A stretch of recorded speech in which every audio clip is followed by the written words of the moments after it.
जब भी किसी घर में किसी की मृत्यु होती है तो लोग कहते हैं गरुड़ पुराण सुनो, मृत्यु भोज करो, 12वां करो और इससे मिलेगा पुण्य। लेकिन क्या आपने कभी सोचा है, क्या सच में गरुड़ पुराण में यही लिखा है? आज हम पहुंचे हैं एक ऐसे स्थान पर जहां रखे हैं दुनिया के अलग अलग धर्मों के सैकड़ों ग्रंथ, और इन्हीं ग्रंथों को खोलकर हम जानने वाले हैं एक ऐसा सच जो शायद आपने पहले कभी नहीं सुना। क्या मृत्यु भोज से पुण्य मिलता है, या फिर शास्त्र इसके बिल्कुल विपरीत कुछ कहते हैं? क्या तीर्थ, व्रत और कर्मकांड सच में मोक्ष दिला सकते हैं, या फिर शास्त्रों के अनुसार भक्ति का रास्ता कुछ और ही है? गरुड़ पुराण, वेद और भगवद गीता के प्रमाणों के साथ आज हम सामने लाने जा रहे हैं एक ऐसा सच जो आपकी सोच को बदल सकता है। दर्शकों, यहाँ आए हैं सतलोक आश्रम में, तो यहाँ पर आप देख सकते हो जन सैलाब उमड़ा हुआ है और ये यहाँ पर आप देख सकते हो कि बहुत सारे होर्डिंग लगे हैं। यहाँ पर आपको ग्रंथ दिखाई दे रहे होंगे, ग्रंथों का अध्ययन किया जा रहा है, जो कि आप यहाँ पर देख रहे हो। बहुत सारे यहाँ ग्रंथ है जो कि यहाँ पर एक कतार में रखे हुए हैं। तो दोस्तों, यहाँ पर हम जानते हैं कि जो ये ग्रंथ है वो यहाँ पर हमें क्या बताना चाहते हैं, क्योंकि आप सभी ने देखा होगा कि हमारे जो ब्राह्मण हैं, पंडित जी हैं, वो हमें ग्रंथों के अनुसार भक्ति बताते हैं, संत हैं वो ग्रंथों के अनुसार भक्ति बताते हैं। लेकिन यहाँ पर ऐसा क्या इनको मिला है कि इन ग्रंथों में जो यहाँ पे ये जमाए हुए हैं, और यहाँ पर आप देख सकते हो जो यहाँ पर जन सैलाब उमड़ा है वो इन ग्रंथों से कुछ जानकारी ले रहा है। यहाँ पर हम किसी से एक बार पूछ लेते हैं कि जो ये ग्रंथ हैं वो कहाँ कहाँ से इन्होंने कलेक्ट किए हैं और कौन कौन से धर्म के हैं। सर नमस्कार। सर नमस्कार जी। आप हमें बता दीजिए कि जो ये ग्रंथ रखे हुए हैं वो कौन कौन से धर्म के हैं और यहाँ पर रखने का क्या कारण है? सर मैं बताना चाहता हूँ कि ये जो ग्रंथ है सभी धर्मों का है। पूरे विश्व में जितने भी ग्रंथ है वो सभी महात्माओं की वाणी भी है। इस ग्रंथों के अंदर 4 वेद, 18 पुराण, 6 शास्त्र और जितने विश्व में संत है, महात्मा है, उन सभी की पुस्तकें यहाँ रखी गई है। और इसका विशेष उद्देश्य यही है कि सभी को इस तत्व ज्ञान का, परमात्मा का पता चले। सर आपसे हम पूछना चाहते हैं कि यहाँ पर मुसलमान धर्म का और जो यहूदी समाज है उनका और ईसाई समाज है उनका भी ग्रंथ यहाँ पे रखा हुआ है? जी, कुरान साहब भी रखा हुआ है और बाइबल में भी रखा हुआ है। धन्यवाद सर।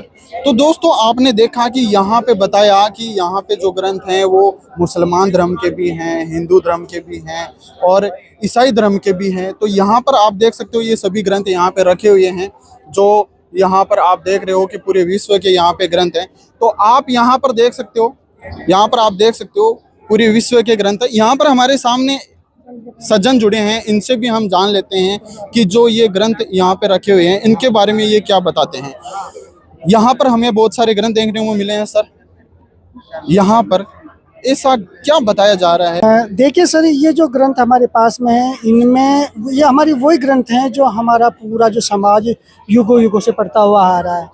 लेकिन इनमें इन ग्रंथों को रखने का यहाँ पर एक उद्देश्य है कि जो हमारे समाज को अब तक बताया गया वैसा इन ग्रंथों में कहीं लिखा हुआ नहीं है।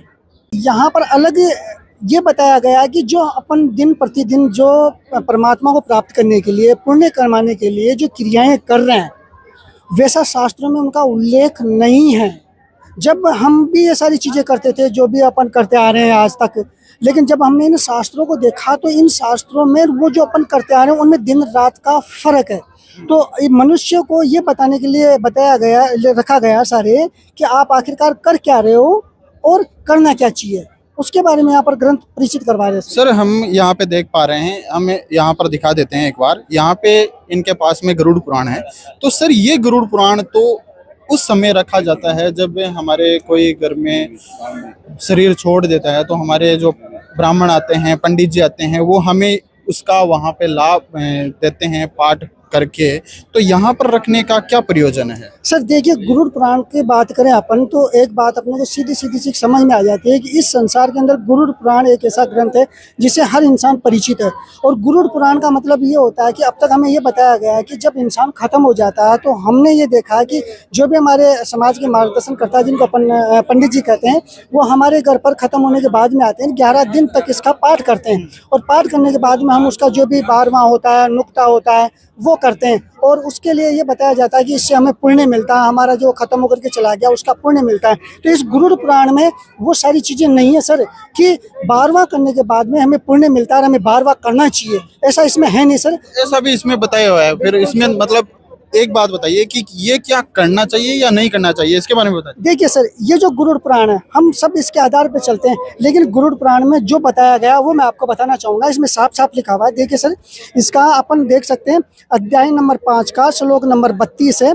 ऊपर ये संस्कृत में लिखा हुआ है, मृत्स्य एकादश है तो बुंजान स्वान विजायते, और इसी का हिंदी अर्थ बताया गया है, किसी के मरना सोच में एकादश तक भोजन करने वाला कुत्ता होता है। यानी कि किसी का 12वां किया जाता है और उसमें कोई भी व्यक्ति अगर भोजन करता है तो गरुड़ पुराण ये कहते हैं कि उसको इतना पाप लगता है कि अगले जन्म में वो कुत्ता बनता है। तो ये चीज़ें तो हमें पहले पता ही नहीं थी। अगर हमें ऐसा लगता है कि हमें गरुड़ पुराण के आधार से हम जो 12वां कर रहे हैं उसका लाभ नहीं मिलकर के हमें इतना कष्ट मिलेगा, अपने को ये एक जानवर की योनि मिलेगी, तो शायद मुझे लगता नहीं सर कोई कर पाता सर इस चीज़ को। यही चीज़ यहाँ बताने के लिए सर यहाँ बताया गया कि आखिरकार आप देखिए तो सही आपके ग्रंथ क्या कर रहे हैं और आप क्या कर रहे हैं। जबकि आज पूरी दुनिया, जब इंसान खत्म हो जाता है दाह संस्कार के बाद में सारी क्रियाएं कर रहे हैं, उसका जीवन कर रहे हैं, ये कर रहे हैं, तो ये जब अपने यजुर्वेद कह रहा है, अपने गरुड़ पुराण ये बात बता रही है, तो ये शायद शास्त्रों के आधार से तो गलत है सर, ये नहीं करना चाहिए सर। सर तो क्या तीर्थ व्रत के बारे में भी कुछ ऐसा लिखा हुआ है गरुड़ पुराण में, वेदों में, या हमारे जो भगवत गीता है जो पूरा हिंदू समाज उसको ये मानता है कि ये तो ऑथेंटिक है, क्या ऐसा उसमें भी लिखा हुआ है गीता जी में या गरुड़ पुराण में? देखिए सर, आज अपन गरुड़ पुराण की बात कर रहे हैं तो गरुड़ पुराण में तीर्थ व्रत के बारे में भी इतना अच्छा लेखा जोखा दिया गया है कि अपन जा रहे हैं, तीर्थ भी कर रहे हैं, कोई कौन सा स्नान कर रहा है, पूरी दुनिया इसलिए जा रही है कि हमें कैसे भी भगवान की प्राप्ति हो। लेकिन अगर अपन गरुड़ पुराण को देखते हैं तो गरुड़ पुराण में इसके विपरीत बातें बताई गई है जो मैं आपको पढ़ करके सुनाना चाहूँगा। ये देखिए सर, यहाँ पर लिखा हुआ है, ये इसका अध्याय नंबर 16 का श्लोक नंबर मंत्र नंबर 59, 60, 61 है, पेज नंबर 256 है। और ये गरुड़ पुराण जो गीता प्रेस गोरखपुर से प्रकाशित है, इसमें देखो लिखा हुआ है, कुछ लोग अनेक प्रकार की क्रियाओं को करने का प्रयत्न करते हैं और कुछ अन्य व्रत उपवास आदि में संलग्न रहते हैं। यानी कि कुछ व्रत कर रहे हैं, कुछ उपवास कर रहे हैं। आगे इसमें बताया गया है कि मंत्रोच्चारण होम आदि कृत्यों से, यज्ञ से, विश्वत विद्वानों से भ्रांत रहते हैं, उसी में उलझे रहते हैं। यानी कि मंत्रोच्चारण करना, होम आदि करना, सारे के सारे उसी कर्मकांड में उलझे रहते हैं। मेरी माया से विमोहित होकर शरीर को सुखाने वाले, ये इसमें बोल रहा है कि मेरी माया से मोहित होकर शरीर को सुखाने वाले, यानी कि व्रत करने वाले मूर्ख लोग एक भुक्त उपवास आदि व्रतों का आचरण करके परम गति को प्राप्त करना चाहते हैं। यानी कि इसमें यह बताया गया है कि यह शरीर सुखाने से, व्रत करने से आप चाहते हो कि परम गति मिल जाएगी, तो ऐसा असंभव है। नीचे बताया गया है कि शरीर को दंड देने मात्र से क्या अविवेकी पुरुषों की मुक्ति प्राप्त हो सकती है, वाल्मीकि को ताड़न करने मात्र से क्या कहीं महासर्प की मृत्यु होती है, बड़ी लंबी जटाओं के भार को ढोने वाले और मृग जन्म आदि से युक्त दाम्भिक पुरुष वेश धारण करने वाले ज्ञानी की भांति लोक में भ्रमण करते हैं और लोगों को भी भ्रमित करते हैं। यानी कि खुद तो ब्रह्म हैं जो हैं, दूसरे को भी, पूरी जो पब्लिक है, पूरी जो जनता है, उसको भी ये भ्रमित कर रहे हैं। तो गरुड़ पुराण तो साफ ये मना कर रहा है कि तीर्थ व्रत ये अपने को नहीं करना चाहिए और नहीं 12वां करना चाहिए। साहब अभी आपको मैंने प्रमाण बताया सर इसके अंदर। सर एक चीज हमें और बता दीजिए कि गीता जी को तो सभी ऑथेंटिक मानते हैं, जी सर। तो क्या गीता जी में भी इसका प्रमाण है? क्योंकि बिल्कुल सर, मैं आपको गीता जी में बताना चाहूँगा सर। ये रहा सर, आप देखिए, ये श्रीमद् भगवत गीता है, गीता प्रेस गोरखपुर से प्रकाशित, जयदान गोविंद की। इसमें लिखा हुआ सर अध्याय नंबर 6 का श्लोक नंबर 16 है। इसमें साफ लिखा हुआ कि है अर्जुन, यह योग, यानी कि ये जो भक्ति है, यह योग न तो बहुत खाने वालों का और नहीं बिल्कुल खाने वालों का, और तथा नहीं बहुत सहन करने वालों का, स्वभाव वालों का, और नहीं सदा जागने वालों का सिद्ध होता है। यानी कि न तो ज़्यादा खाने वालों का, न कम खाने वालों का, न ज़्यादा सोने वालों का, न कम सोने वालों का ये योग सिद्ध नहीं होता, यानी कि भक्ति सिद्ध नहीं होती है। यानी कि आप व्रत करके सोचो कि कम खा लूँ, ज़्यादा खा लूँ, कम सहन कर लूँ, तो ऐसा गीता जी के अंदर भी साफ साफ मना किया गया है सर।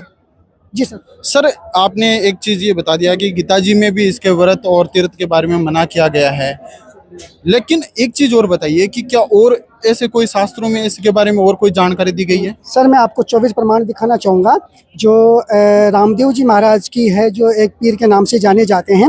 इनका 24 प्रमाण है। इसके पेज नंबर 103 पर साफ साफ लिखा हुआ है कि 11 सदा को गाड से प्रत्यक्ष जापे काल, व्रत करे भूखा मरे जीव पड़े जंजाल। यानी कि 11 का व्रत करेंगे तो भी वो जो काल भगवान है, इस सृष्टि का जो काल भगवान है जो इसका वो अपने को खाएगा। दूसरा, व्रत करे भूखा मरे जीव पड़े जंजाल, यानी कि व्रत करने से भूख मरने से कोई फायदा नहीं है। ये जो जीव या जंजाल में पड़ने वाला है, यानी कि इससे मुक्ति मिलने वाली नहीं है। सर मैं आगे आपको व्रत के बारे में, अपने पास में एक घट रामायण है जो मतलब बहुत पुराने समय से ये चल रही है। तुलसी साहब हाथ रस वाले की है और लगभग ये जो पुस्तक है सर 1618 में लिखी गई थी और लगभग ये आज से 1908 में, यानी कि आज से लगभग 115, 16, 17 साल पहले वापस प्रकाशन में आई है। इसके बारे में भी मतलब तीर्थ व्रत के बारे में इसमें सटीक जानकारी दी गई है जो मैं आपको बताना चाहूँगा सर एक बार। हाँ सर, ये देखिए, ये घट रामायण है, तुलसी साहब हाथ रस वाले की है और इसके संपादक हैं, टीकाकार है डॉक्टर योगेंद्र प्रताप सिंह। और आपको मैं थोड़ा सा इसमें और बताना चाहूँगा सर। इसके अंदर देखो, घट रामायण तुलसी साहब की है और नीचे लिखा हुआ है इसमें इस प्रकार से इसका वेल इंडिया प्रिंटिस वर्क्स, और ये मोतीलाल नेहरू रोड इलाहाबाद, यहाँ से छपी हुई है सर। आप इसमें देखिए सर, इससे बात बताने से पहले मैं आपको बताऊंगा, इसमें पिता और पुत्र की वार्ता है। और इसमें जो एक लोमश ऋषि है वो अपने पिताजी से पूछते हैं, इसलिए लोमश ऋषि की मैं आपको थोड़ी सी एक बात ये बताना चाहूँगा कि एक बार क्या हुआ, जब भगवान श्री राम अयोध्या के अंदर रावण को मार करके माता सीता को लेकर के आ गए। आने के बाद में उन्होंने माता सीता को भी जैसा अपन वृत्तांत सुनते हैं उस हिसाब से उन्होंने निकाल दिया। निकालने के बाद में भगवान श्री राम ने अयोध्या के चारों तरफ कोट खिंचवाने के लिए एक खाई खुदवाई, चारों तरफ दीवार बनवाने के लिए। जब वो खाई खुदवाई जा रही थी तो उसके अंदर बहुत मोटा एक पत्थर निकला सर। उस पत्थर के अंदर एक ऋषि निकला जो अपने योगासन में बैठे हुए थे। तो वहाँ पर जितने टोटल सैनिक थे उन्होंने जाकर के भगवान श्री राम से बोला कि प्रभु उसके अंदर तो ऐसे ऐसे ऋषि निकले हैं, हमें थोड़ा डर लग रहा है। तो भगवान श्री राम आए, उनका उनसे परिचय हुआ। तो परिचय के समय उस ऋषि ने पूछा कि आप कौन हो? तो उन्होंने बताया, बोला मैं दशरथ पुत्र राम। तो उन्होंने ऋषि ने कहा कि दशरथ पुत्र राम, इसका मतलब रावण को मार दिया? उन्होंने कहा हाँ। बोला मार दिया। बोला माता सीता को लेके आ गए? बोला लेके आ गए। माता सीता को निकाल दिया घर से? बोला हाँ निकाल दिया। तो उन्होंने कहा कि बेटा आप एक काम करो, मेरे को जहाँ मैं हूँ यहीं पर रहने दो, आप अपनी ये जो नींव खोद रहे हो ना दीवार चुनने के लिए, साइड में से खोद लो, क्योंकि आने वाले समय में कलयुग आने वाला है और मैं उस कलयुग में बाहर आना नहीं चाहता। तो भगवान श्री राम उससे खुश होकर के भगवान श्री राम ने उनसे कहा कि मैं आपको महाराज एक अंगूठी भेंट करना चाहता हूँ। तो ऋषि जी ने कहा कि मेरा जो कमंडल है आप जाइए और उस कमंडल में इस अंगूठी को डाल करके आ जाइए। जब भगवान श्री राम उस कमंडल में अंगूठी डालने के लिए पहुँचे तो उस कमंडल में 83 अंगूठियाँ पहले से रखी हुई थी। तो उन्होंने कहा श्री राम ने कि महात्मा जी इसमें तो 83 अंगूठियाँ पहले से रखी हुई है। तो महात्मा जी ने कहा कि भगवान श्री राम से कि श्री राम तू आज मेरे पास पहली बार नहीं आया, आज तो 84 बार यानी कि 83 बार चतुर्युग निकल चुका। तब से मैं इसी पत्थर के अंदर यहीं पर हूँ और मैं इंतजार कर रहा हूँ कि आगे वो संत कब आएगा जब मैं बाहर आऊँ और मेरी मुक्ति कराऊँ। इससे अपन अंदाजा लगा सकते हैं कि उस लोमश ऋषि की उम्र लाखों सालों की थी और उस लोमश ऋषि ने जितने भी तीर्थ व्रत किए हैं जो लाखों सालों तक यहाँ पर धरती पे रह करके गए हैं, उस लोमश ऋषि ने अपना अनुभव बताया है। लोमश ऋषि अपने पिताजी से पूछ रहे हैं कि हे पिताजी आप मुझे ये सब बताइए कि मैं कौन सा क्रिया करूँ जिससे मुझे इस भव सागर से मैं पार उतर जाऊँ। उसकी ये कंप्लीट जानकारी इस पुस्तक में दी गई है सर। इसको पढ़ने के बाद में मेरी तो रूह काँप गई और शायद मुझे लगता है कि जितने भी मेरे भाई बहन देख रहे हैं उनकी भी रूह काँप जाएगी। वो सारे के सारे इसको देखने की कोशिश करेंगे। और आप एक बार इसमें जो लिखा हुआ है वो मैं सेम टू सेम पढ़ के सुना रहा हूँ, आप एक बार सुनिए सर। पिताजी को लोमश ऋषि पिताजी जो पिताजी हैं वो लोमश ऋषि को कहते हैं। पिताजी से इन्होंने पूछा कि हे पिताजी आप ऐसी मुक्ति बतलाइए जिससे है पिताजी इस भव सागर से मैं पार उतर जाऊं। पिताजी ने चौपाई बोली है। उसके बाद में लोमश ऋषि कहते हैं कि है ये पिताजी कहते हैं कि है प्रिय लोमश ऋषि, इसे सुनकर स्वामी की जाकर सेवा करें, उसके चरणामृत का पान करते हुए व्रत साधिए, है पुत्र तुम्हें सहज में मुक्ति मिल जाएगी। उन्होंने कहा कि आप तीर्थ व्रत कीजिए। तो इसका हिंदी अर्थ बताया गया सर। लोमश ऋषि कह रहे हैं कि 1000 वर्ष ठाकुर जी की सेवा की और उसके अतिरिक्त अन्य कोई दूसरा भेद नहीं समझा, विधि पूर्वक उनका ध्यान किया और मुझे उसका फल मिला पाहन की योनि। यानी कि ठाकुर जी की सेवा करने के बाद में लोमश ऋषि कह रहे कि मैंने जब 1000 वर्ष कर लिया तो उसके बाद मुझे पहाड़ की योनि मिली। शिव की सेवा मैंने भली भांति से की, साथ में फल फूल जल तथा चावल अक्षत था। इस प्रकार नियम से मैंने विधि पूर्वक उनकी पूजा की, अंत में पत्र की योनि प्राप्त हुई। लोम श्री जी कह रहे हैं कि मैंने शिव की जिस विधि विधान से आप बताते उस हिसाब से पूजा पाठ की, मुझे फिर भी पत्र की योनि प्राप्त हुई। अनेक दिवसों तक मैंने पहन की आशा करता हुआ अंत में मैंने अपने निवास स्थली बना ली। इस प्रकार मैंने कहाँ कहाँ की पूजाओं का वर्णन करूं, मैं जिस जिसकी पूजा की उन्हीं में समाता गया। उसके बाद में पिताजी कहते हैं उसके कि पूजो तुलसी प्रीति लगाई, पीपर में जल नाव जाई, ऐसी भक्ति करे मन लाई, सहज में मुक्ति हुई जाए। एक दिया तुलसी पे लावे सो तो कोटि जग फल पावे। इसका हिंदी अर्थ बताया गया कि हे पुत्र, तुलसी में प्रीति लगा करके पूजा करो, पीपल वृक्ष में जाकर के जल डालो, जो मन लगाकर ऐसी भक्ति करता है उसकी मुक्ति सहज में हो जाती है। यदि तुलसी पर एक ही दीपक जलाकर जो चढ़ाता है वो कोटि योगों का लाभ प्राप्त करता है। उसके बाद में लोमश ऋषि कहते हैं कि हे पिताजी, ये चौपाई उन्होंने बोली है, हे पिताजी 3000 वर्ष तुलसी की पूजा की और इसके कारण मुझे वृक्ष की योनि प्राप्त हुई। 3000 साल पूजा करने के बाद में उनको वृक्ष की योनि प्राप्त हुई। 1000 वर्ष पीपल की पूजा की। मैंने बिना किसी भ्रम के उसके रहस्य का वर्णन कर सकता हूँ कि मुझे कान खजूरा की योनि पाकर बार बार में भवसागर में भटकता रहा। अब अपन आगे दूसरे पेज पे आ जाते हैं, गट रामायण के पेज नंबर 242 पर। इसमें पिताजी को लास्ट में उन्होंने पूछा कि पिताजी मैं क्या करूँ बताओ, तो पिताजी ने कहा कि तुम जाकर के एकादशी का व्रत करो, सहज में तुझे मुक्ति मिल जाएगी। अब चौपाई के बाद में इन्होंने ये बताया, नीचे लास्ट में चौपाई का कंप्लीट अर्थ बताया कि 1000 वर्षों तक एकादशी का व्रत किया और अंत में मक्खी का जन्म मिला। लोमश ऋषि कह रहे हैं कि पिताश्री मैंने 1000 वर्षों तक एकादशी का व्रत किया और मुझे अंत में मक्खी का जन्म मिला। इसी प्रकार अनेक व्रतों को किया। उनका वृतांत सुनो। सर्वप्रथम इतवार का व्रत किया, उससे चील का जन्म मिला। मंगल का व्रत अनेक प्रकार से रूपों में रहा, उससे मुझे स्वर का शरीर मिला। इसके बाद तीज का व्रत किया, इसके कारण मुझे कुत्ते का जन्म प्राप्त किया। इसके बाद नियम से प्रदोष का व्रत रखा, इसके कारण गधे का जन्म मिला। नौवीं और अष्टमी का व्रत किया, उससे मुझे मूषक यानी चूहे का जन्म मिला। इसके बाद अंततः चौदस का व्रत किया, इससे मुझे ऊँट का जन्म मिला। इसके बाद चतुर्थी का व्रत किया, उससे मुझे भैंस का जन्म समझो। और नाना प्रकार के व्रतों का अनुशीलन पूरी तरह से तत्परता से मैंने पूछा, फिर भी मुझे मुक्ति नहीं मिली। यानी कि सारे तीर्थ व्रत लोमश ऋषि ने करके देख लिए। तो अंत में वो पिताजी के पास गए और पिताजी से कहा कि पिताजी अब मैं आगे क्या करूं। तो उनके पिताजी उनको कहते हैं कि गोदान का पुण्य सबसे अधिक है, इससे बेचारी मुक्ति मिलेगी। है बेटा, तू जाकर के गाय का दान करो। तो लोमश ऋषि ने पूरी चौपाई यहाँ से यहाँ तक बोली है। उसके बाद में इसका अर्थ बताया कि मैंने अनेक प्रकार गोदान किया और उसके फलस्वरूप मुझे बकरी का जन्म मिला। पूर्ण तृप्त करा करके ब्राह्मणों को भोजन कराया, उससे बिच्छू का जन्म मिला। इसके अतिरिक्त अनेक प्रकार के पुण्यों को मैंने विधिवत किया, इससे मैंने योनि में संकटों को भोगा। जो तुमने कहा मैंने सब कुछ वैसा ही किया। मैंने मुक्ति प्राप्त नहीं की, माया के अधीन रहा। आपने जितनी जितनी युक्ति मुझे बतलाई है उनको सबको मैंने विधिवत पूर्वक किया। इसके बाद में पिताजी के पास गए तो पिताजी सोच विचार करके अच्छे से दिमाग लगा करके वो कहते हैं कि सारांश वो बता रहे हैं, जो अपने सारे ग्रंथ भी इस चीज को बताते हैं कि हे लोमश ऋषि, मैं विचार पूर्वक कहता हूँ, सोच समझ करके कह रहा हूँ कि संतों की शरणागति से ही उद्धार हो सकता है। सच्चे संत की शरणागति से ही उद्धार हो सकता है।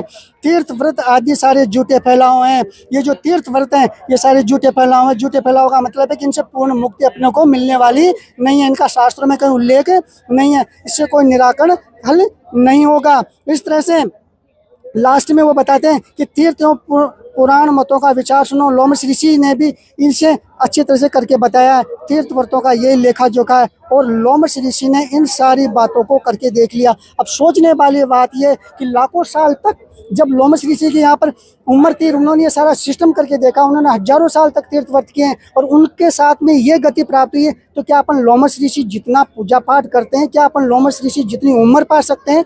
क्या अपनी उम्र मात्र 100 साल की होती है, उसमें अपन 50 साल व्रत कर लेंगे, 60 कर लेंगे, 70 साल कर लेंगे, क्या अपने को मुक्ति मिल सकती है? क्या जब इतने बड़े बड़े ऋषि हो गए उनको ही मुक्ति नहीं मिल पाई तो क्या अपने को मिल सकती है? इस बारे में डिटेल इसमें थोड़ी सी आगे और बताई गई। सर मैं आपको और बताना चाहूँगा। सर देखिए सर यहाँ पर ये जो गठ रामायण इसके पेज नंबर 230 और 231 पर एक बात और विशेष लिखी हुई है जो अपने सारे ग्रंथ प्रमाणित कर रहे हैं। उस चीज को देखिए, संसार में किया गया दान पुण्य आदि कार्य सबको ब्राह्मण अपनी उदर पूर्ति के लिए करता है। तीर्थों की स्थापना करके यात्रियों को मार्ग पकड़ा दिया। ये सब ब्राह्मणों की अपने पेट को पालने की विधि है। व्रतादि के लिए प्रदोष बनाते हैं। ये सब कही गई झूठी बातें एकादशी, चतुर्दशी, अष्टमी, इतवार, मंगल, नवमी, तीज, चतुर्दशी तथा करवा चौथ आदि के विषय में पोथियों में मिथ्या व्रत बताया गया है।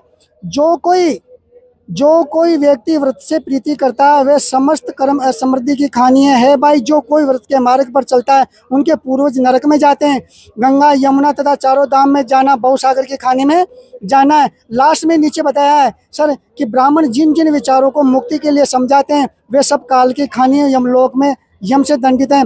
पंडितों ने इस प्रकार मनुष्य के लिए काल का विधान बिछा दिया है और उससे कोई जीव बचने नहीं पाता। उन्होंने अज्ञानी के लिए व्रत बैठा दिया है और ज्ञानी के लिए पोतियां। इस प्रकार से पंडितों ने जाल बिछा दिया है, उससे उबर कर कोई भवसागर से पार नहीं जा सकता। सर ऐसा कैसे हो सकता है? आपने बताया कि जो हमारे पंडित जी हैं, हमारे संत हैं, सभी तो हमें यही बता रहे हैं ना कि आप तीर्थ करो, व्रत करो, जो पूजाएं होती है उसके बारे में सारी यही बताते हैं कि आप उसको तुलसी जी की पूजा करो, यही बताते हैं। तो ऐसा कैसे हो सकता है सर? सर देखिए ये कैसे हो सकता है सर, इस चीज़ से तो मैं खुद भी कन्फ्यूजन था।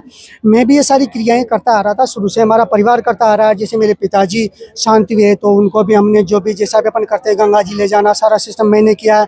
एकादशी का व्रत मैं कर रहा था, मंगलवार का मैं कर रहा था, सारा सिस्टम मैं शुरू से करता आ रहा था। लेकिन जब ये सारे सदग्रंथ मैंने देखे और मैंने देखे कि यहाँ पर ऐसा क्यों हो रहा है, तो जब मैंने समझा तो मेरा दिमाग सटीक से समझ गया कि मैं पढ़ा लिखा इंसान हूँ। आखिरकार जब ये क्रियाएं ग्रंथों में लिखी नहीं है तो अपन क्यों करें? और जो कोई भी कहता है कि इसको करो, तो उससे मैं ये पूछना चाहता हूँ कि आखिरकार ये कहाँ लिखा हुआ है कि आप ये करवा रहे हो? तो मेरे को ये चीज अच्छी लगी तो मैं इस मार्ग पर चलने लगा। और आज ये जो गरुड़ पुराण है सर, इस गरुड़ पुराण में आगे और कुछ बताया गया है इसके बारे में। आखिरकार तीर्थ व्रत अपन नहीं करना चाहिए तो अपने को आखिरकार करना क्या चाहिए उसके बारे में इसमें बताया गया है सर। इसमें पेज नंबर 6 पे मैं आपको बताना चाहूंगा। देखिए सर, पेज नंबर ये 6 आ गया यहाँ पर। यहाँ ये गरुड़ पुराण है, पेज नंबर 6। वास्तव में गरुड़ पुराण 100 अध्याय की समस्त कथाओं और उपदेशों का सार ये है कि हमें आसक्ति त्याग कर वैराग्य की ओर प्रवृत्त होना चाहिए तथा सांसारिक बंधनों से मुक्त होने के लिए एकमात्र परमात्मा की शरण में जाना चाहिए। सर आपने दो बात बता दी, एक तो यहाँ पर भी आपने बता दिया कि एकमात्र परमात्मा की शरण में जाना चाहिए, और दूसरी बात आपने घट रामायण से दिखाया था कि आपको एक भक्ति करनी चाहिए, एक संत की भक्ति करनी चाहिए। तो इसके बारे में कहाँ से मिलेगा, हमें जानकारी कहाँ से मिलेगी ये बताइए। सर मैं आपको एक चीज इससे पहले और बताना चाहूंगा कि अपनी जो अपनी जो गरुड़ पुराण है ये भी तीर्थ व्रत के बारे में एक चीज बताना चाह रही है। जो तत्व ज्ञान की जो आप बात कर रहे हो, इसमें पेज नंबर 264 के ऊपर लिखा हुआ सर, पेज नंबर 264 सर, ये आ गया यहाँ पर। आपको देखिए, आपको दिखाता हूँ मैं, ये आ गया सर कि जो तत्व ज्ञान होता है उसके लिए बताना चाहती है कि तप, वर्ष, तीर्थ, जप, होम और पूजा आदि सत्कर्मों का अनुष्ठान तथा वेद शास्त्र और आगम की कथा तभी तक उपयोगी है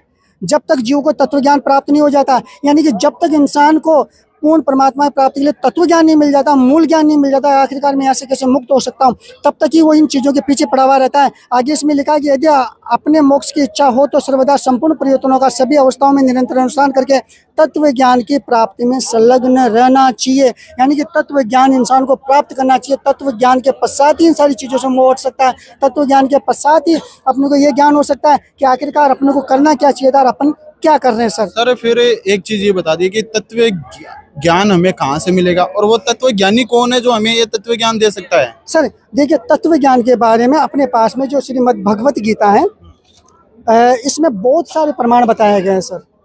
जो श्रीमद् भगवत गीता जय दयाल गोविंद का, ये गीता प्रेस गोरखपुर से प्रकाशित है सर।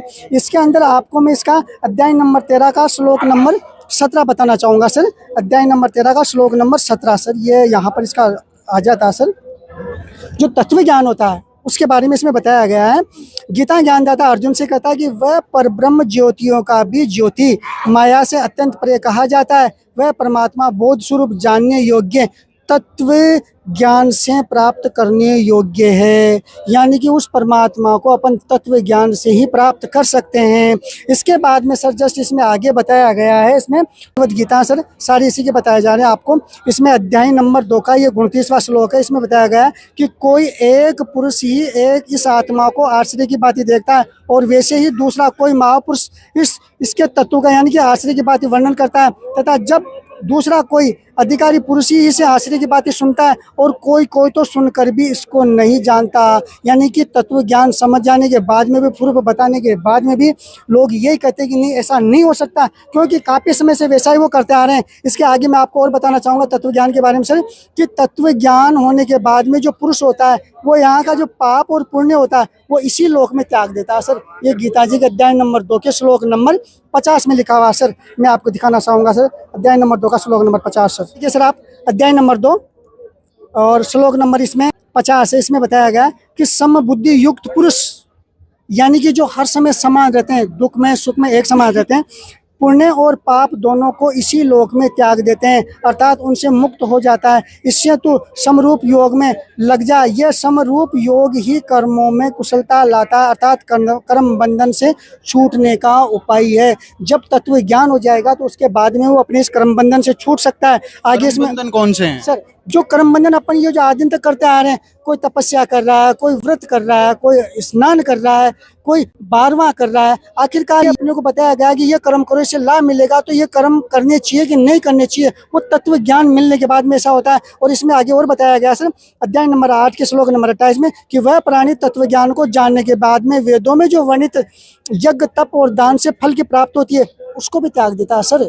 जो वेदों के अंदर यज्ञ तप और दान से जो फल मिलता है वो तत्व ज्ञान से नीचे है, उसका प्रमाण ये गीता जी बता रही है अध्याय नंबर 8 के श्लोक नंबर 28 में। सर मैं आपको दिखाना चाहूँगा, ये रहा सर, ये अध्याय नंबर 8 है और श्लोक नंबर इसका 28 है। इसका ये यहाँ पर लिखा हुआ है, इसका अर्थ है योगी पुरुष, यानी कि जो सतभक्ति करने वाले जो लोग होते हैं, इस रहस्य को तत्व से जानकर वेदों के पढ़ने में तथा यज्ञ तप और दान आदि के करने में जो पुण्य फल कहा है, यानी कि जो पुण्य फल अपने को मिलता है, उस सबको निसंदेह उल्लंघन कर जाते हैं, यानी कि उसका उल्लंघन कर जाते हैं, उसको छोड़ देते हैं और सनातन परम पद को प्राप्त होते हैं। जिनको तत्व ज्ञान मिल गया वो हमेशा सनातन पदम, जो परम धाम है, जो सनातन धाम है, उसको वो प्राप्त होते हैं। इसके बाद में आगे और इसमें बताया गया सर, उस परम पद को प्राप्त करने के लिए। सर आप जो परम पद बता रहे हो वो परम पद कौन सा है और वहां जाने से क्या होगा? सर उस परम पद को प्राप्त करने के लिए अपने को तत्वदर्शी संत की खोज करनी चाहिए, जो गीता जी के अध्याय नंबर 4 के श्लोक नंबर 34 में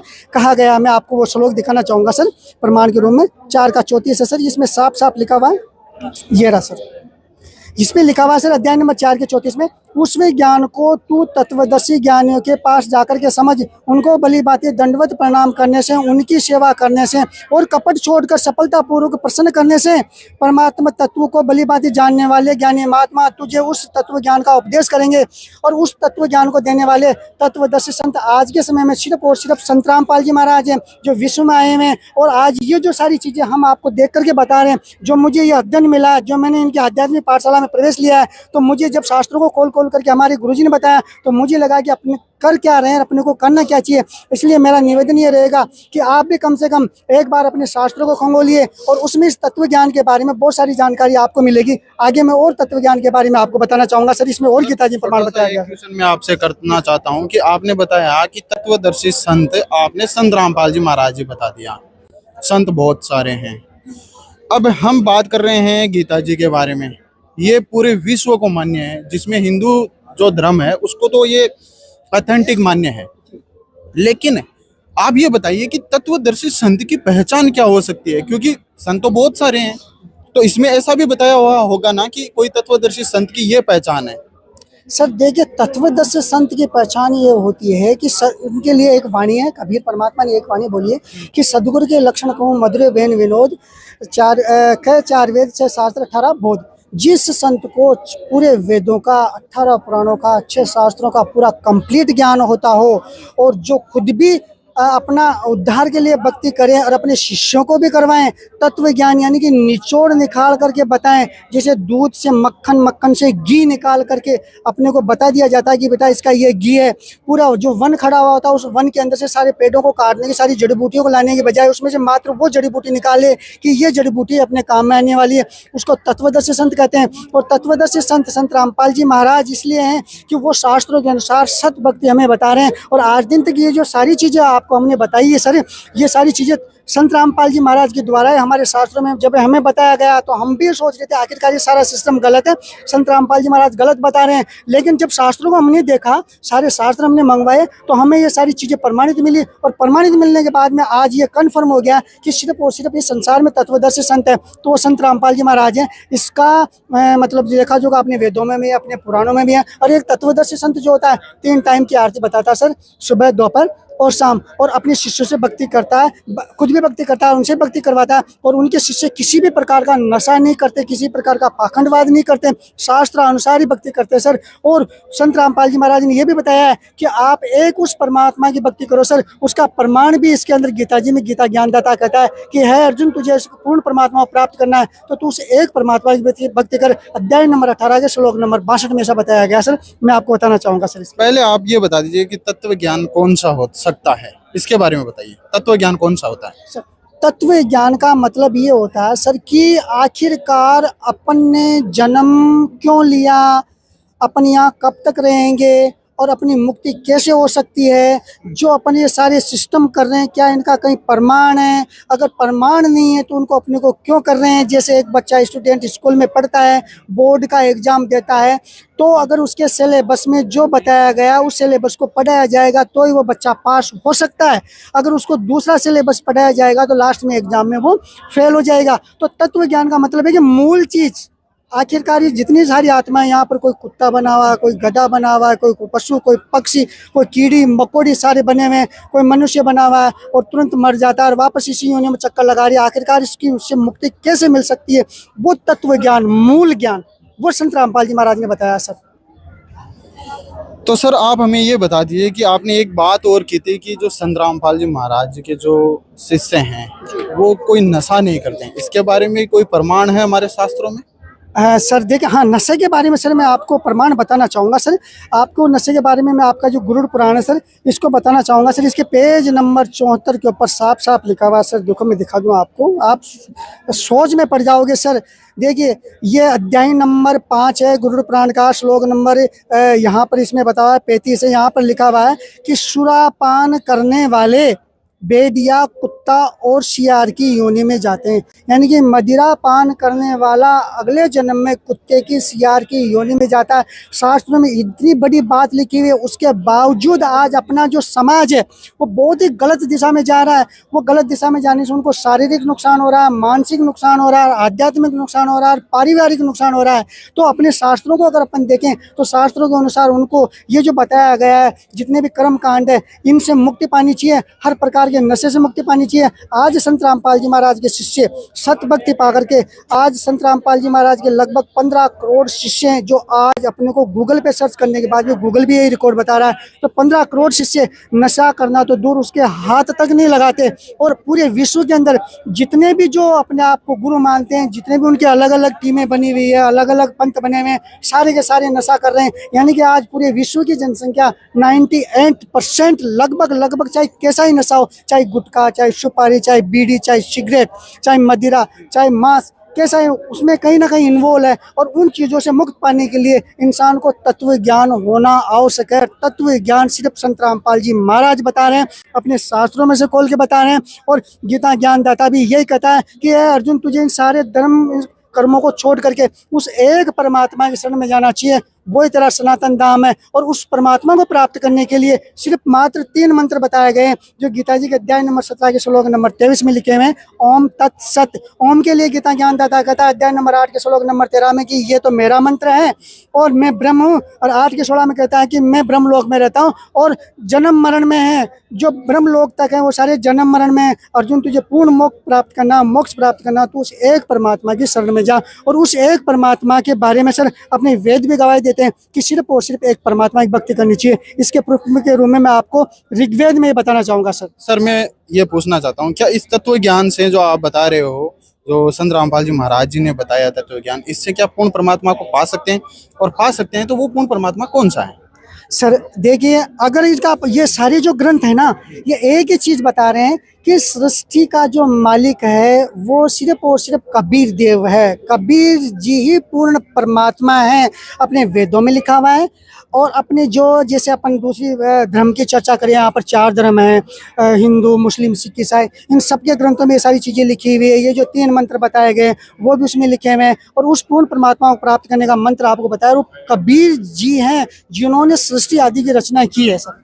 और वो सतलोक में जो ऊपर 4 धाम है वहाँ पर अपने वहाँ क्या शास्त्रों में भी ये जानकारी मिलती है हमें, जैसे कि श्रीमद् भगवद गीता है, इसमें इसके बारे में जानकारी मिलती है क्या सर, कौन सी जानकारी? कि वो परमात्मा एक है, उसकी भक्ति करनी चाहिए? जी सर, गीता तो मैंने आपको बताई है, और मैं आपको ऋग्वेद जो है ये बताना चाहूँगा सर। इसके अंदर आप देखिए सर, मैं आपको ये बताना चाहूँगा, ये ऋग्वेद मंडल नंबर 9 और 10 है।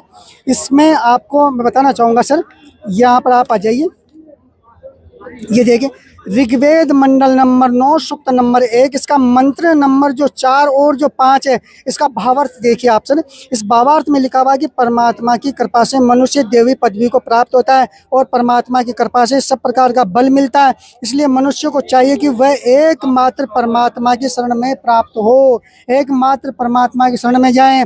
आगे ये ऋग्वेद मंडल नंबर 9 सूक्त नंबर 1 मंत्र नंबर 5 का जो भावार्थ उसमें लिखा हुआ है कि जो पुरुष प्रतिदिन निष्काम कर्म करते हुए अपने जीवन को व्यतीत करते हैं और ईश्वर से भिन्न किसी अन्य देव देवता की उपासना करते हैं, वे परमात्मा स्वरूप को प्राप्त होते हैं। यानी कि जो अन्य देव देवता की भक्ति नहीं करते, मात्र एक भगवान की भक्ति करते हैं, वही उस परमात्मा को प्राप्त होते हैं। आगे मैं आपको और दिखाना चाहूँगा सर, इसके अंदर ये देखिए ऋग्वेद मंडल नंबर 9 सूक्त नंबर 3 मंत्र नंबर इसका सर 5 और 6। इस 5 में बताया गया है कि वही परमात्मा सबके लिए पवित्रता का धाम है। सब लोग आध्यात्मिक, शारीरिक तथा सामाजिक पवित्रताएं उसी से प्राप्त करते हैं, इसलिए वही परमदेव एकमात्र उपासनीय है। सिर्फ और सिर्फ वो परमात्मा उपासनीय है। आगे 6 में बताया गया है, इसमें विद्वान लोग जिस परमात्मा का नाम नाना प्रकार से वर्णन करते हैं, वह इंद्र गोचर एकमात्र गम्य परमात्मा सर्वाधिकार सर्वकर्ता अजर अमर और कोटि नित्य हैं। इसी की उपासना सबको करनी चाहिए, मात्र एक परमात्मा की उपासना करनी चाहिए सर। आगे मैं आपको इसमें और पूर्व बताना चाहूँगा सर, अध्याय ऋग्वेद मंडल नंबर 9 सूक्त नंबर 5 मंत्र नंबर इसमें यह 4 में, वह देव जो सब दिव्य वस्तुओं से दिव्य स्वरूप है, वही एकमात्र उपासनीय है, अन्य नहीं। सर ऋग्वेद में हर जगह ये चीज़ें लिखी हुई है सर। लास्ट एक और मैं आपको बताना चाहूँगा सर, आप देखिए सर, इसमें ये देखिए सर, जो लोग एक परमात्मा की उपासना करते हैं उन्हीं के सब कामों की पूर्ति होती है। इस तरह से हर ग्रंथ के अंदर ये लिखा हुआ है कि मात्र भक्ति करने योग्य है तो वो एक परमात्मा है, और उसके बारे में कंप्लीट जो ज्ञान है वो संतरामपाल जी महाराज बता रहे हैं सर संतरामपाल जी महाराज जी का जो ज्ञान आप बता रहे हो कि केवल संतरामपाल जी महाराज जी हैं जो पूरे विश्व को सिर्फ एक परमात्मा की भक्ति बता रहे हैं। जी सर। आपके आपके अनुसार फिर तो ये हुआ कि जो तीर्थ व्रत है, आपने शास्त्रों में भी बता दिया, तीर्थ करना, जो मृत्यु भोज करना, जो और 12 पर जो पंडित जी आते हैं वो गरुड़ पुराण सुनाते हैं, इन सभी को आपने यहाँ पे बताया कि शास्त्र में सभी मना है। अगर आज के समय में कोई संत रामपाल जी महाराज जी से ये जानकारी लेना चाहे तो वो कैसे ले सकता है, और उसको जानकारी लेने के बाद में वह भक्ति कैसे कर सकता है और कैसे उसको करनी चाहिए?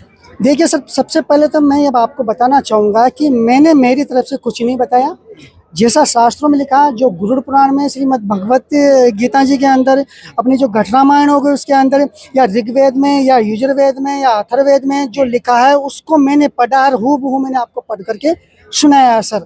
अब यहाँ पर दूसरी बात यह आ जाती है कि संत रामपाल जी महाराज से अपन कैसे जुड़ सकते हैं, तो उसके लिए सर सीधी सी बात यह है कि आप सबसे पहले संत रामपाल जी महाराज का जो ऐप है प्ले स्टोर पर, आज के समय में हर इंसान मोबाइल चला रहा है, तो प्ले स्टोर से आप संत रामपाल जी महाराज ऐप ये दिया गया उसको डाउनलोड कीजिए।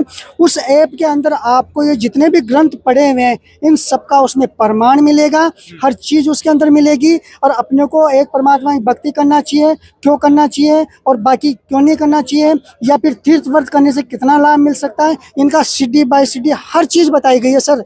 तो इसके अलावा साधना TV के ऊपर शाम को 7:30 से 8:30 बजे तक संत रामपाल जी महाराज का सत्संग आता है, आप उसे भी सर्च कर सकते हो। इसके अलावा YouTube हो गया, फेसबुक हो गया, वहाँ पर भी उनका चैनल है सर, वहाँ पर भी आप उनको सर्च कर सकते हो। और मेरा तो एक निवेदन रहेगा कि आप अगर इस दुनिया के अंदर सुखी संपन्न होना चाहते हैं, पूर्ण मुक्ति प्राप्त करना चाहते हैं, आज के समय में एक बीमारी और नई बनी हुई है जिसको अपन बताना चाहेंगे सर, ये जो मोबाइल है, ये इस मोबाइल को अगर आप देखना चाहोगे तो आज अपने जितने भी बहन भाई हैं वो इस मोबाइल की वजह से कहीं ना कहीं गलत दिशा के अंदर जा रहे हैं। अगर इन चीज़ों से मुक्ति पाना चाहते हो आप कि हमारे बच्चे गलत लाइन पर नहीं जाएं, गंदी चीज़ सोशल मीडिया पर नहीं देखें, नशा से दूर रहें, गुंडागर्दी से दूर रहें, चोरी चकारी से दूर रहें, छेड़खान से दूर रहें, भ्रष्टाचार से दूर रहें और सिर्फ पाखंडवाद से दूर रहें, इसके अलावा पूर्ण शक्ति भक्ति करके उस परमात्मा की शरण में जाएं, तो उसके लिए सिर्फ वो रास्ता है तो संत रामपाल जी महाराज हैं। और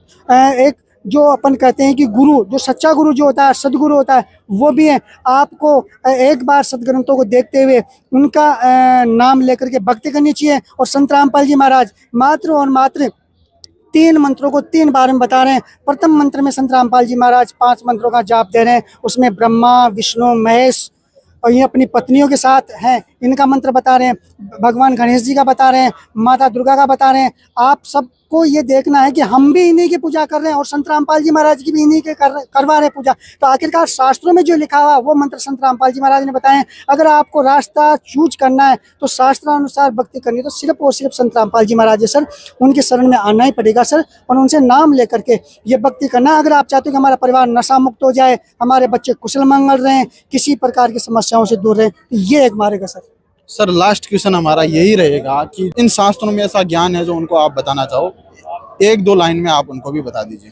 देखिए सर, मैं एक निवेदन करना चाहूँगा कि वो जो सारे भाई जा रहे हैं वो भी मेरे भाई बहन हैं, मैं भी उनमें से ही हूँ, मैं भी उनके तरह पहले जा रहा था, आ रहा था, उनको भी परमात्मा प्राप्ति की खोज है, मुझे भी परमात्मा प्राप्ति की खोज है। तो मैं एक बार इन सबसे ये पूछना चाहूँगा, क्या आप सबको ही परमात्मा अच्छा लगता? मुझे नहीं लगता। क्या आप ही पुण्य कमाना चाहते हो? हम कमाना नहीं चाहते। संत रामपाल जी महाराज किसी से पुण्य कमाना नहीं चाहते। क्या हम परमात्मा को प्राप्त करना नहीं चाहते? क्या हमें मोक्ष नहीं करवाना? क्या आप ही को करवाना है? जब आपको भी मोक्ष करवाना है और हमें भी मोक्ष करवाना है तो आपका रास्ता आपने वो चूज कर रखा है। हम भी आपके रास्ते में थे, हमने उस रास्ते को छोड़ करके हम इस रास्ते में आ गए। सबके आगे हाथ जोड़ के यूँ नमस्ते नमस्ते बोलते, नशे पते से हम दूर हैं। तो अगर आप जो वो कर रहे हो उसमें इसमें अंतर ये है कि वो जो सारा सिस्टम आप बताया गया वो अपने शास्त्रों में कहीं वर्णित नहीं है। जो मैंने आपको इसमें से बताया है, जैसा हमारे गुरुजी ने हमें बताया, मैंने इनको पढ़ करके आपके सामने शास्त्रों को रखा भी है। तो एक बार आप इन शास्त्रों को खोल करके देखिए और आप पता लगाइए कि आखिरकार आप कौन से मार्ग में जा रहे हैं, क्या आपकी दिशा सही है। मैं भी आपके साथ था पहले, लेकिन बाद में जब मुझे इस चीज़ का पता चला तो मैंने मेरा रास्ता चेंज कर लिया है। अब मैं साइड में सत भक्ति के मार्ग पर चल रहा हूँ और आज किसी भी प्रकार का कोई भी शौक, किसी भी प्रकार का कोई नशा, किसी प्रकार की कोई टेंशन, किसी प्रकार की कोई बीमारी नहीं है, एकदम फ्री ऑफ हूँ। और हाथ जोड़ के निवेदन करता हूँ कि प्लीज़ आप एक बार इस तत्वदर्शी संत जो रामपाल जी महाराज है, इन्होंने जो शास्त्र भक्ति बताई है उसके अनुसार अपना एक बार आप यहाँ पर आएँ और शास्त्रों से मिलान करें और संत रामपाल जी महाराज से सद्भक्ति लेकर के आपको लगता है कि वास्तव में ये सारी चीज़ें सही है तो आप ये सद्भक्ति प्राप्त करके मोक्ष प्राप्त कर सकते हो सर। धन्यवाद सर। Thank you sir. तो जैसा कि दर्शकों आपने देखा और हमने भी यहाँ पर आकर यही ग्रहण किया कि इन ग्रंथों में ऐसा क्या है, और आपने भी देखा कि यहाँ जो ज्ञान बताया गया है वो पूरा यहाँ पे शास्त्रों अनुसार है। दूसरी बात यहाँ पे ये भी बताई गई है कि हमें मृत्यु भोज नहीं करना चाहिए, तीर्थ व्रत नहीं करना चाहिए, और क्यों नहीं करना चाहिए ये पूरा हमने इस वीडियो में कवर किया है। यहाँ आप आ सकते हो और इन ग्रंथों से ये पूरी जानकारी ले सकते हो कि आपको ये भक्ति करनी चाहिए, शास्त्र अनुसार करनी चाहिए, या हमें जो हमारे ऋषि मुनि जो भक्ति बताते हैं या हमें जो हमारे पंडित जी जो भक्ति बताते हैं उस अनुसार भक्ति करनी चाहिए। बने रहिए ऐसी न्यूज़ के साथ। मैं योगेश कुमार, धन्यवाद।